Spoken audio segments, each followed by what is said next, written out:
तर नमस्कार विद्यार्थी मित्रांनो, स्वागत आहे तुमचं आणखी एका नवीन व्हिडिओमध्ये. तर बघा विद्यार्थी मित्रांनो, आजचा व्हिडिओ हा 10वीच्या विद्यार्थ्यांसाठी फार महत्त्वाचा असा व्हिडिओ असणार आहे.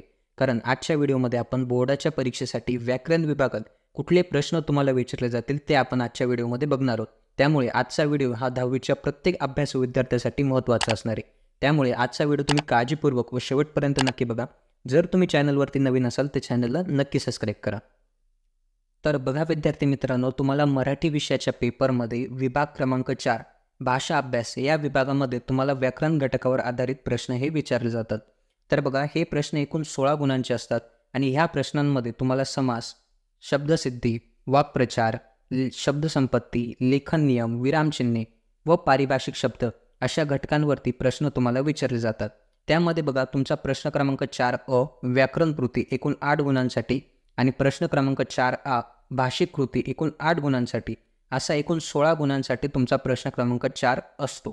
त्यामध्ये बघा, प्रश्न क्रमांक 4 मध्ये समास एकूण 2 गुणांसाठी, शब्दसिद्धी 2 गुणांसाठी, वाक्प्रचार एकूण 4 गुणांसाठी अशा एकूण 8 गुणांसाठी तुमचा प्रश्न क्रमांक 4 असतो. त्याच्यानंतर बघा, प्रश्न क्रमांक 4 त्यामध्ये बघा तुम्हाला शब्दसंपत्ती 4 गुणांसाठी, लेखन नियम 2 गुणांसाठी, विरामचिन्हे व पारिभाषिक शब्द प्रत्येकी 1 गुणासाठी असा एकूण 8 गुणांसाठी तुमचा प्रश्न क्रमांक 4 असतो. तर बघा विद्यार्थी मित्रांनो, आपण आजच्या व्हिडिओमध्ये ह्या प्रत्येक घटकावरती महत्त्वाचे प्रश्न बघणार आहोत आणि जे प्रश्न आजच्या व्हिडिओमध्ये मी तुम्हाला देणार आहे तेच प्रश्न तुम्हाला बोर्डाच्या परीक्षेत पाहायला मिळतील. त्यामुळे आजचा व्हिडिओ तुम्ही काळजीपूर्वक बघा व शेवटपर्यंत बघा आणि जे प्रश्न तुम्हाला आजच्या व्हिडिओमध्ये मी देणार आहे ते प्रश्न तुम्ही प्रॉपर एका सेपरेट नोटबुकमध्ये नोट डाऊन करून ठेवा आणि वर्षभर त्याच प्रश्नांचा सराव करा, जेणेकरून तुम्हाला बोर्डाच्या परीक्षेमध्ये व्याकरण विभागात 16 पैकी 16 गुण तुम्ही हे मिळवू शकतात. तर चला तर विद्यार्थी मित्रांनो, सुरू करूया आजच्या व्हिडिओला. तर बघा विद्यार्थी मित्रांनो, विभाग 4 भाषा अभ्यास या विभागामध्ये सर्वात प्रथम तुम्हाला पहिला प्रश्न पाहायला मिळेल. प्रश्न क्रमांक 4 व्याकरण घटकावर आधारित कृती सोडवा. एकूण 8 गुणांसाठी तुमचा हा प्रश्न असणार आहे. त्यामध्ये बघा, तुमचा पहिला उपप्रश्न असणार आहे तो असणार आहे समासावरती. एकूण 2 गुणांसाठी तुम्हाला समासावरती प्रश्न बोर्डाच्या परीक्षेत विचारले जातील. त्यामध्ये बघा, तुम्हाला इयत्ता 10वीमध्ये कर्मधारय समास, द्विगु समास आणि द्वंद्व समास असे समासाचे प्रमुख 3 प्रकार हे अभ्यासायचे आहेत. पण बघा, द्वंद्व समासाचे आणखी 3 प्रकार पडतात. त्यामध्ये आहे इतर द्वंद्व समास, वैकल्पिक द्वंद्व समास आणि समाहार द्वंद्व समास असे एकूण 3 द्वंद्व समासाचे प्रकार पडतात. तर थोडक्यात सांगायचं झालं तर तुम्हाला एकूण 5 समासांचा बोर्डाच्या परीक्षेसाठी अभ्यास करायचा आहे. त्यामध्ये बघा, पहिला समास असणारे कर्मधारय समास, दुसरा असणारे तुमचा द्विगु समास, तिसरा समास असणारे तुमचा इतर द्वंद्व समास, चौथा समास असणारे तुमचा वैकल्पिक द्वंद्व समास आणि 5वा समास असणारे तुमचा समाहार द्वंद्व समास अशा एकूण 5 समासाचा तुम्हाला बोर्डाच्या परीक्षेसाठी अभ्यास करायचा आहे. तर बघा, आजच्या व्हिडिओमध्ये आपण ह्या प्रत्येक समासावरती महत्त्वाचे प्रश्न किंवा महत्त्वाचे उदाहरणं आपण बघणार आहोत. तेच प्रश्न किंवा तेच उदाहरणं तुम्हाला बोर्डाच्या परीक्षेत पाहायला मिळतील.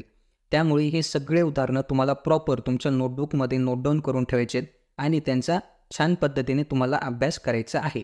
तर बघा, सर्वात प्रथम आपण कर्मधारय समासाची उदाहरणं बघूया. तर बघा, ह्या टेबलमध्ये जेवढेही उदाहरणं आहेत ही सगळी उदाहरणं ही कर्मधारय समासाची आहेत. तर बघा, आपण उदाहरणासाठी एक उदाहरण घेऊया. तर बघा, पहिलं उदाहरण आहे नीलकमल. तर बघा, त्याचा विग्रह होतो नील असे कमल आणि हा तुमचा कर्मधारय समास आहे. त्याच्यानंतर बघा, दुसरं उदाहरण आपण बघूया महाराष्ट्र. त्याचा विग्रह होतो महान असे राष्ट्र आणि हा देखील तुमचा कर्मधारय समास आहे.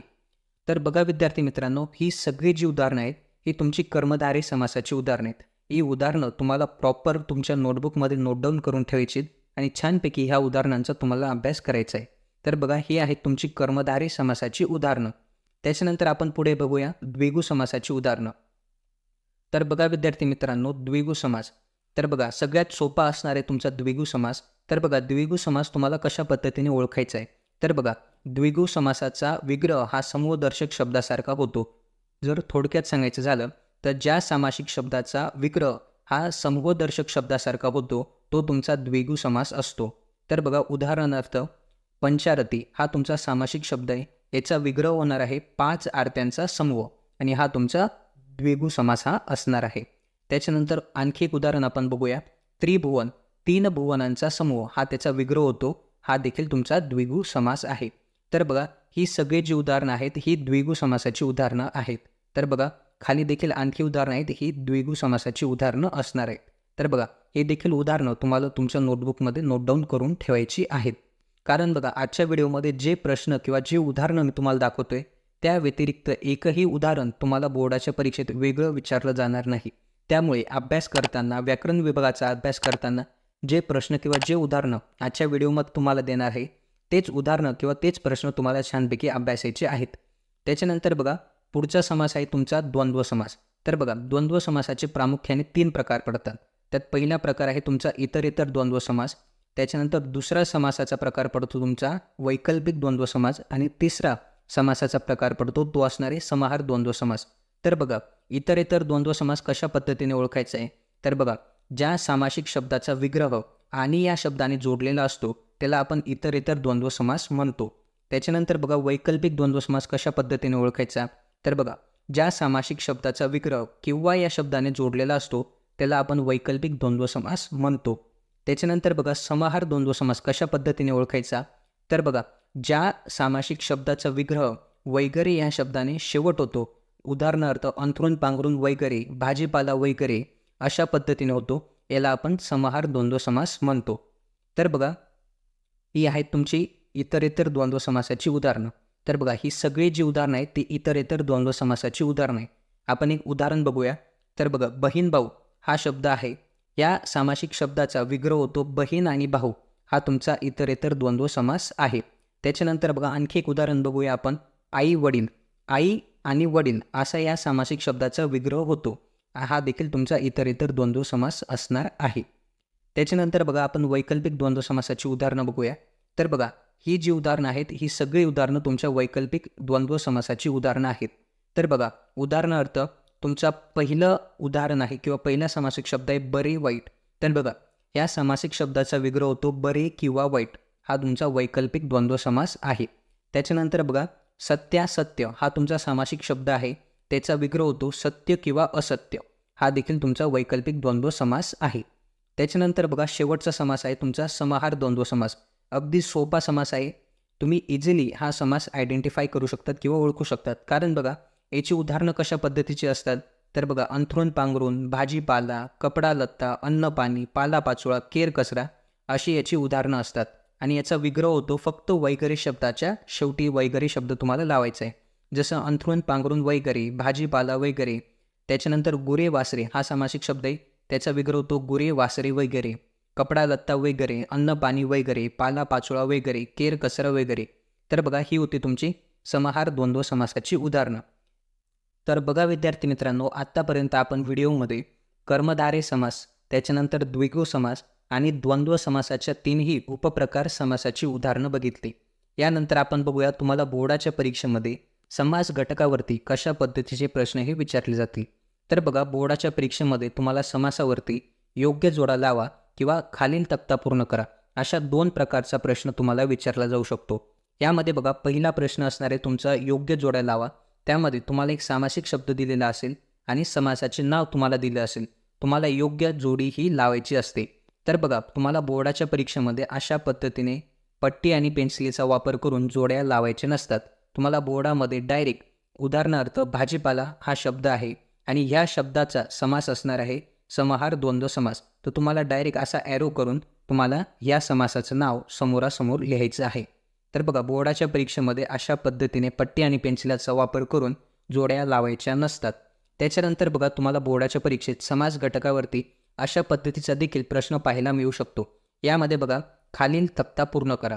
तर बघा तुम्हाला एक अशा पद्धतीचा टेबल दिलेला असेल, यात तुम्हाला विग्रह आणि समासाचे नाव हे लिहायचे असते।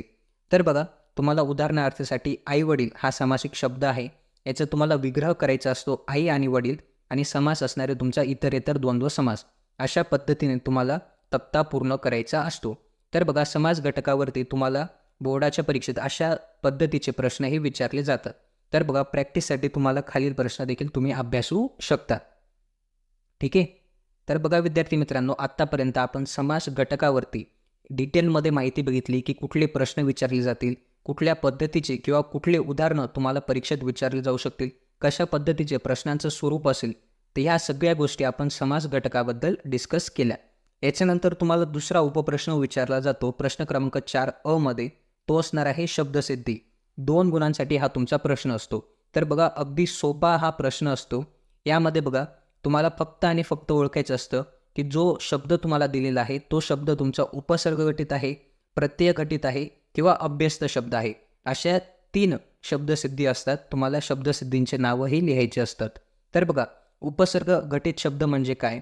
तर बघा ज्या शब्दाच्या पुढे उपसर्ग लागलेला असलो त्याला आपण उपसर्ग गटित शब्द म्हणतो. उदाहरणार्थ अवजड हा शब्द आहे, अवघड हा शब्द आहे.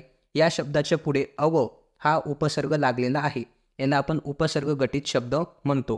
त्याच्यानंतर बघा भर दिवसा हा शब्द आहे, यामध्ये भर हा उपसर्ग लागलेला आहे, याला आपण उपसर्ग गटित शब्द म्हणतो. त्याच्यानंतर बघा प्रत्यय गटित शब्द म्हणजे काय? तर ज्या शब्दाच्या शेवटी प्रत्यय लागलेला असतो त्याला आपण प्रत्यय गटित शब्द म्हणतो. उदाहरणार्थ लढाऊ हा शब्द आहे, या शब्दाच्या शेवटी उ हा प्रत्यय लागलेला आहे, म्हणून याला आपण प्रत्यय गटित शब्द म्हणतो. त्याच्यानंतर बघा जोपाळू शब्द आहे, या जोपाळू शब्दाच्या शेवटी ळू हा प्रत्यय लागलेला आहे, याला आपण प्रत्यय गटित शब्द म्हणतो. त्याच्यानंतर बघा अभ्यस्त शब्द अगदी सोपे असतात. उदाहरणार्थ बघा लाल लाल हा शब्द आहे, त्याच्यानंतर हळूहळू, तुकडे तुकडे हे 3 शब्द तुमचे अभ्यस्त शब्द आहेत. त्याच्यानंतर बघा धंदा बिंदा हा तुमचा शब्द आहे. काम बीम, शेजारी पाजारी, कड कड, झट झट, पट पट, मागोमाग, वट वट, गल्लोगल्ली अशा पद्धतीचे शब्द तुमचे अभ्यस्त शब्द असतात. तर बघा तुम्हाला हे सगळे जे उदाहरणं आहेत, ठीक आहे, तर बघा हे सगळे उदाहरणं तुमचे उपसर्ग गटित शब्दाचे उदाहरणं आहेत. त्याच्यानंतर बघा हे सगळे उदाहरणं तुमचे प्रत्यय गटित शब्दांचे उदाहरणं आहेत. त्याच्यानंतर बघा खाली जेवढेही उदाहरणं तुम्हाला दिलेले आहेत हे सगळ्याचे सगळे अभ्यस्त गटित शब्दांची उदाहरणं आहेत. तर बघा आत्तापर्यंत आपण शब्दसिद्धीचे उदाहरणं आपण बघितले. आता बोर्डाच्या परीक्षेत शब्दसिद्धी या घटकावरती कशा पद्धतीचे प्रश्नही विचारले जाऊ शकतात. तर बघा बोर्डाच्या परीक्षेत शब्दसिद्धी या घटकावरती अशा पद्धतीचा प्रश्न तुम्हाला विचारला जाऊ शकतो. खालील तक्ता पूर्ण करा. यामध्ये बघा तुम्हाला 4 शब्द दिलेले असतील. हे 4 शब्द तुम्हाला प्रत्येक सेपरेट कॉलममध्ये लिहायचे असतात. तर बघा उदाहरणार्थ तुमचा पहिला प्रश्न आपण डिस्कस करूया. तर बघा अवघड हा शब्द दिलेला आहे, सामाजिक हा शब्द आहे, गल्लोगल्ली आणि जोपाळू असे 4 शब्द तुम्हाला दिलेले आहेत. तर बघा बोर्डाच्या परीक्षेत असा एक तुम्हाला टेबल दिलेला असेल. यामध्ये बघा प्रत्यय गटित शब्द, उपसर्ग गटित शब्द आणि अभ्यस्त शब्द असे 3 शब्दसिद्धी तुम्हाला विभाग करायचा असतो. त्यामध्ये बघा तुम्हाला अवघड हा शब्द आहे, हा तुमचा उपसर्ग गटित शब्द आहे. त्याच्यानंतर बघा सामाजिक हा शब्द आहे, हा प्रत्यय गटित शब्द आहे. ठीक आहे, सामाजिक ह्या शब्दाच्या शेवटी इक हा प्रत्यय लागलेला आहे, त्याच्यामुळे हा तुमचा प्रत्यय गटित शब्द असणार आहे. त्याच्यानंतर बघा पुढचा शब्द आहे तुमचा गल्लोगल्ली, हा तुमचा अभ्यस्त शब्द आहे, त्याला तुम्हाला अभ्यस्ताच्या कॉलममध्ये लिहायचे. त्याच्यानंतर बघा पुढचा शब्द असणार आहे तुमचा झोपाळू. या झोपाळू शब्दाच्या शेवटी ळू हा प्रत्यय लागलेला आहे, त्यामुळे हा तुमचा प्रत्यय गटित शब्द असणार आहे. तर बघा बोर्डाच्या परीक्षेत शब्दसिद्धी ह्या घटकावरती अशा पद्धतीचा प्रश्न तुम्हाला विचारला जाईल. ठीक आहे, तुम्हाला 4 शब्द दिलेले असतील. ते 4 शब्द तुम्हाला योग्य विभाजन करून तुम्हाला टेबलमध्ये लिहायचे असतात. तर बघा उदाहरणार्थ तुमच्या प्रॅक्टिससाठी खालील उदाहरणं तुम्ही अभ्यासू शकतात. त्याच्यानंतर बघा विद्यार्थी मित्रांनो, तुम्हाला पुढचा जो उपप्रश्न असणार आहे तुमच्या प्रश्न क्रमांक 4 मध्ये तिसरा जो उपप्रश्न असतो तो तुमचा असतो वाक्प्रचारावरती. तर बघा वाक्प्रचारावरती तुम्हाला कशा पद्धतीचे प्रश्न असतात. तर बघा वाक्प्रचारामध्ये तुम्हाला 2 वाक्प्रचार दिलेले असतील. त्या दोघीही वाक्प्रचारांचा तुम्हाला अर्थ पण लिहायचा आहे आणि त्या वाक्प्रचारांचा तुम्हाला वाक्यात उपयोग देखील करायचा आहे. असा एकूण 4 गुणांसाठी तुम्हाला वाक्प्रचारावरती अगदी सोपा प्रश्न व्याकरण विभागात विचारला जातो. त्यामध्ये बघा तुम्हाला प्रश्न कशा पद्धतीने असणार आहे, खालील वाक्प्रचारांचा अर्थ सांगून वाक्यात उपयोग करा. तर बघा आजच्या व्हिडिओमध्ये मी तुम्हाला जे वाक्प्रचार देतोय तेच वाक्प्रचार तुम्हाला बोर्डाच्या परीक्षेत विचारले जातील, कारण हेच वाक्प्रचार वारंवार बोर्डाच्या परीक्षेत रिपीट होतात किंवा हेच वाक्प्रचार तुम्हाला बोर्डाच्या परीक्षेत विचारले जातात. त्यामध्ये बघा तुमचा पहिला वाक्प्रचार आहे कटाक्ष असणे. ठीक आहे, कटाक्ष असणे म्हणजे काय, तर ह्या वाक्प्रचाराचा अर्थ आहे खास लक्ष असणे. त्याच्यानंतर बघा कानोसा घेणे, ह्या वाक्प्रचाराचा अर्थ होतो मागोवा घेणे. त्याच्यानंतर बघा हुकूमत गाजवणे, ह्या वाक्प्रचाराचा अर्थ होतो अधिकार गाजवणे.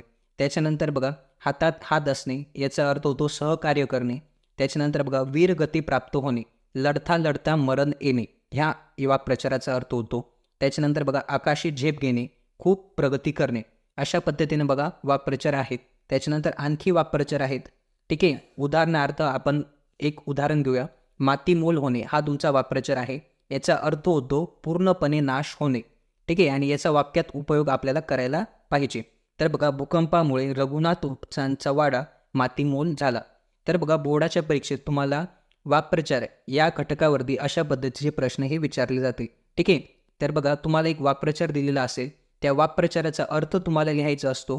ठीक आहे, असा एक वाक्प्रचार असेल, त्याचा अर्थ तुम्हाला लिहायचा असतो 1 गुणासाठी आणि वाक्यात उपयोग करायचा असतो 1 गुणासाठी. अशा 2 गुणांसाठी तुम्हाला एका वाक्प्रचारावरती प्रश्न हे विचारले जातात. आणि बोर्डाच्या परीक्षेत तुम्हाला 2 वाक्प्रचार दिलेले असतील, त्या दोन्ही वाक्प्रचारांचा अर्थ लिहून तुम्हाला वाक्यात उपयोग करायचा असतो. तर बघा वाक्प्रचार तुम्हाला महत्त्वाचे वाक्प्रचार मी आजच्या व्हिडिओमध्ये देतो आहे. ते वाक्प्रचार तुम्हाला प्रॉपर पद्धतीने नोट डाऊन करायचं आणि हेच वाक्प्रचार तुम्हाला पाठ करून ठेवायचे आहेत, जेणेकरून हे वाक्प्रचार बोर्डाच्या परीक्षेत आले तर तुम्ही वाक्प्रचारवरती इझिली सॉल्व्ह करू शकतात. तर बघा हे होते तुमचे वाक्प्रचारावरती महत्त्वाचे प्रश्न. त्याच्यानंतर बघा विद्यार्थी मित्रांनो, तुमचा पुढचा प्रश्न असतो प्रश्न क्रमांक 4A. एकूण 8 गुणांसाठी हा देखील प्रश्न असतो. यात पहिला उपप्रश्न असणार आहे तुमचा शब्दसंपत्ती. तर बघा शब्दसंपत्ती अगदी सोपा प्रश्न आहे आणि 4 गुणांसाठी अगदी सोपा प्रश्न तुम्हाला बोर्डाच्या परीक्षेत विचारला जातो. त्यामुळे आजच्या व्हिडिओमध्ये आपण शब्दसंपत्तीबद्दल माहिती नाही घेणार आहोत, कारण की अगदी सोपा प्रश्न आहे जो तुम्ही इझिली सॉल्व्ह करू शकतात. त्याच्यानंतर बघा प्रश्न क्रमांक 4A मध्ये जो दुसरा उपप्रश्न असतो तो असतो तुमचा लेखन नियमानुसार लेखन करणे. तर बघा 2 गुणांसाठी हा प्रश्न असतो आणि बरेच विद्यार्थी ह्या प्रश्नामध्ये 2 पैकी 0 गुण स्कोर करतात. कारण बघा बरेच विद्यार्थी मराठी विषयाचं अवांतर वाचन करत नाही, त्यामुळे अचूक शब्द कोणता हा त्यांना ओळखता येत नाही. पण बघा आजचा व्हिडिओ बघणारे प्रत्येक विद्यार्थी लेखन नियमानुसार लेखन करणे ह्या प्रश्नामध्ये 2 पैकी 2 गुण हे मिळू शकतात. कारण बघा जे प्रश्न मी तुम्हाला आजच्या व्हिडिओमध्ये देणार आहे किंवा जे शब्द लेखन नियमानुसार लेखन करणे यामध्ये देणार आहे तेच प्रश्न तुम्हाला बोर्डाच्या परीक्षेत पाहायला मिळतील. याच्या व्यतिरिक्त एकही प्रश्न तुम्हाला बोर्डाच्या परीक्षेत वेगळा पाहायला मिळणार नाही.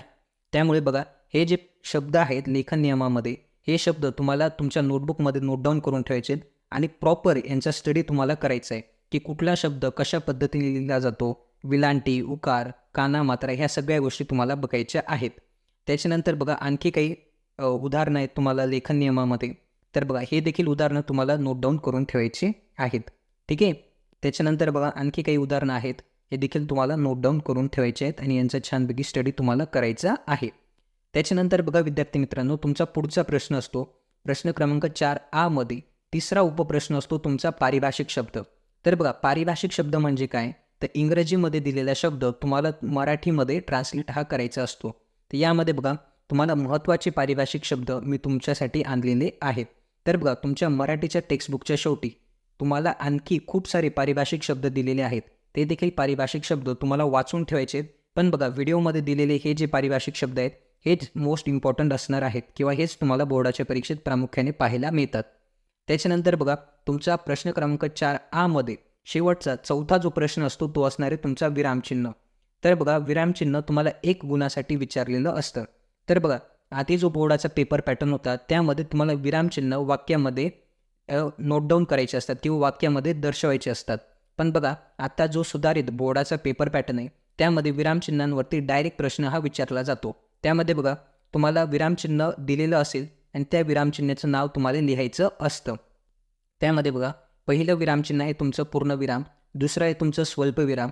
त्याच्यानंतर बघा बऱ्याच विद्यार्थ्यांना या विरामचिन्हाचं नाव माहीत नसतं. ठीक आहे, तर हा आहे तुमचा अर्धविराम. ठीक आहे, त्याच्यानंतर बघा हा तुमचा असणार आहे अपूर्णविराम. त्याच्यानंतर बघा प्रश्नचिन्ह प्रत्येक जणाला माहिती आणि उद्गारवाचक चिन्ह देखील प्रत्येक जणाला माहिती आहे.